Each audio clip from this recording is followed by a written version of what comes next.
आज के इस एक्सप्लेनर में एक बेहद ही रोमांचक और महाकाव्य जैसी यात्रा पर निकलने का समय आ गया है। यह कोई साधारण विषय नहीं है, बल्कि यह एक उबलते हुए आग के गोले से लेकर आज की शानदार सभ्यताओं तक की कहानी है। जी हाँ, आज हम पूरे 46 करोड़ साल के इतिहास को एक साथ समेटने जा रहे हैं। एक ऐसा सफर जहाँ लावा की नदियाँ मिलेंगी, विशालकाय डायनासोर मिलेंगे और एक साधारण से दिखने वाले प्राइमेट का दुनिया पर राज करने का असाधारण सफर देखने को मिलेगा।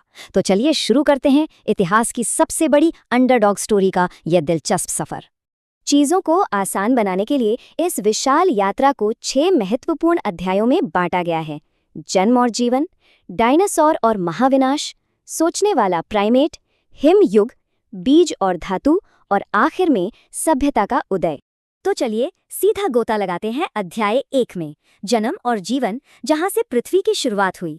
समय का ये पैमाना देखना बहुत जरूरी है ताकि ये समझ आ सके कि हम कितनी लंबी यात्रा की बात कर रहे हैं। 460 करोड़ साल पहले पृथ्वी का निर्माण हुआ। उसके बहुत बहुत समय बाद करीब 23 करोड़ साल पहले डायनासोर आए और 6.6 करोड़ साल पहले उनका अंत हुआ। ये टाइमलाइन साफ दिखाती है कि ब्रह्मांड के इस नाटक में हर एक युग कितना विशाल रहा है। 4.5 अरब साल पहले की पृथ्वी की कल्पना करें। कोई पेड़ नहीं, कोई जानवर नहीं, सिर्फ ज्वालामुखी, धुआं और लावा की नदियां।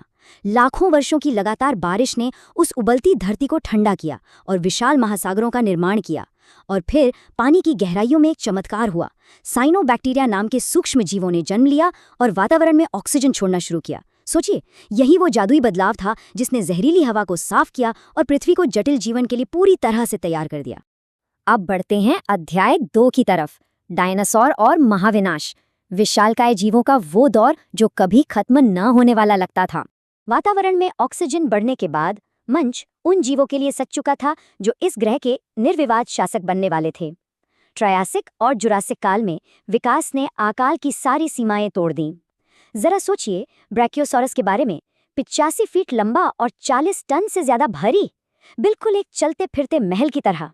लेकिन जब लगा कि यही सबसे बड़ा है तो टाइटेनोसॉरस सामने आता है। इसका आकार इतना विशाल था कि अगर ये लेट जाए तो एक पूरा का पूरा फुटबॉल मैदान इसके नीचे दब जाए। ये विशालता शिकारियों से बचने की प्रकृति की बेहतरीन रणनीति थी। लेकिन हर स्वर्णिम युग का एक अंत होता है। 70,000 यह संख्या इतिहास के सबसे खौफनाक पलों में से एक को बयां करती है। 6.6 करोड़ साल पहले 10 से 15 किलोमीटर चौड़ा एक विशाल एस्ट्रॉयड 70,000 किलोमीटर प्रति घंटे की भयंकर रफ्तार से पृथ्वी की ओर बढ़ रहा था। एक झटके में सब कुछ खत्म। आग, सुनामी और धूल के बादलों ने धरती को अंधेरे में धकेल दिया।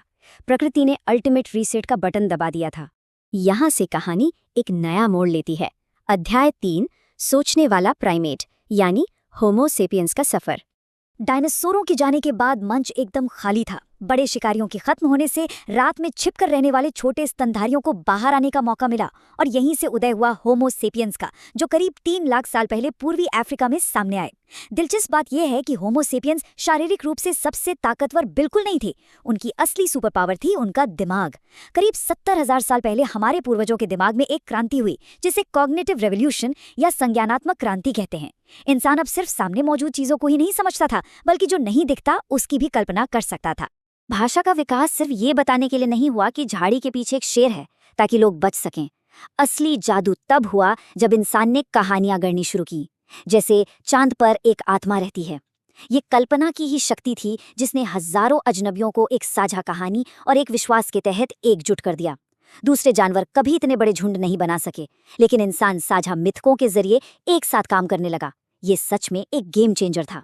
जब इंसान अफ्रीका से बाहर निकला तो धरती पर निएंडरथॉल जैसी अन्य मानव प्रजातियां भी मौजूद थीं।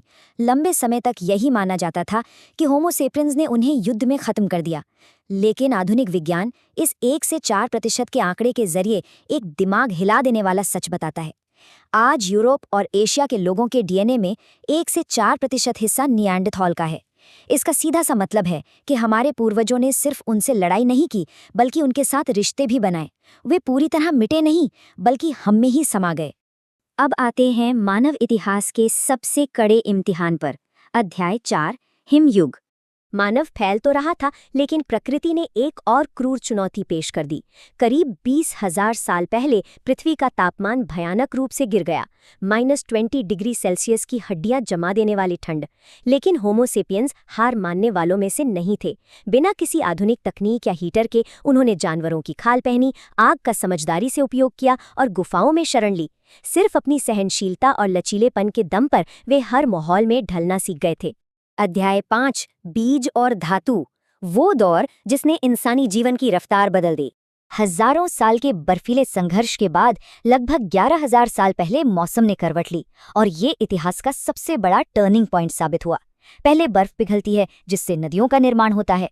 जब नदियां साल भर बहने लगीं, तो इंसान ने दर दर भटकने के बजाय एक जगह बसना शुरू कर दिया और यहीं से खेती की शुरुआत हुई। इंसान अब शिकारी से किसान बन गया। इस नवपाषाण युग ने इंसान को पहली बार खाली समय दिया, सोचने के लिए और नया बनाने के लिए। और जब समय मिला तो शानदार आविष्कार भी हुए। किसी दिन आग में एक चट्टान पिघली और उसमें से तांबा निकला। इस एक खोज ने सब कुछ बदल कर रख दिया। तांबा पत्थर से कई ज्यादा मजबूत और आकार देने में आसान था। धातु के औजारों ने पत्थर के युग को हमेशा के लिए समाप्त कर दिया। अब हर कोई सिर्फ भोजन नहीं जुटा रहा था, कोई कुम्हार बन रहा था, कोई लोहार तो कोई व्यापारी। ये काम का बंटवारा भविष्य के लिए बहुत बड़ी नींव रख रहा था। और अंत में हम पहुंचते हैं कहानी के चरम पर। अध्याय 6, सभ्यता का उदय। खेती और धातु की ताकत से लैस होकर इंसान ने नदियों के किनारे वो निर्माण किया जिसे आज सभ्यता कहा जाता है। आज के इराक में टिग्रिस और यूफ्रेटिस नदियों के बीच की उपजाऊ जमीन पर दुनिया के पहले असली शहर उभरे, जैसे उर और बाबिलोन। इस जगह को मेसोपोटामिया कहा गया, यानी 2 नदियों के बीच की भूमि। यहीं इंसान ने गारे की ईंटों से ऊंचे मंदिर बनाए और एक संगठित समाज की नींव रखी। इन प्राचीन सभ्यताओं की तुलना करना वाकई दिलचस्प है। एक तरफ मेसोपोटामिया था, जिसने दुनिया को पहली लिखित लिपि और हम्मुराबी का विधान के रूप में पहला लिखित कानून दिया। वहीं दूसरी तरफ हजारों किलोमीटर दूर सिंधु घाटी सभ्यता फल फूल रही थी। सिंधु घाटी अपनी हैरान कर देने वाली नगर योजना के लिए मशहूर है।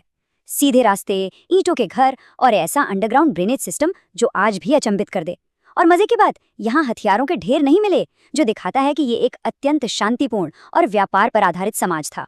जैसे जैसे शहर विशाल होने लगे, उन्हें चलाने के लिए एक पक्की व्यवस्था की जरूरत पड़ी। समाज अब सिर्फ बराबरी वालों का समूह नहीं रहा। काम का ऐसा बंटवारा हुआ कि किसान, शिल्पकार, व्यापारी और सैनिकों के ऊपर राजा और पुरोहित का उदय हुआ। और अगर हम उस संज्ञानात्मक क्रांति को याद करें तो समझ आएगा कि राजाओं ने सिर्फ तलवार के दम पर शासन नहीं किया, बल्कि आस्थाओं और धर्म के साझा मिथकों के जरिए लाखों लोगों पर राज किया। ये इंसानी कल्पना की ही चरम उपलब्धि थी। 460 करोड़ साल के उबलते लावा से लेकर डायनासोरों के खात्मे तक और फिर एक छोटे से प्राइमेट के बर्फ और रेगिस्तान को जीतकर शानदार शहर बसाने तक की ये पूरी यात्रा सच में रोंगटे खड़े कर देने वाली है। आज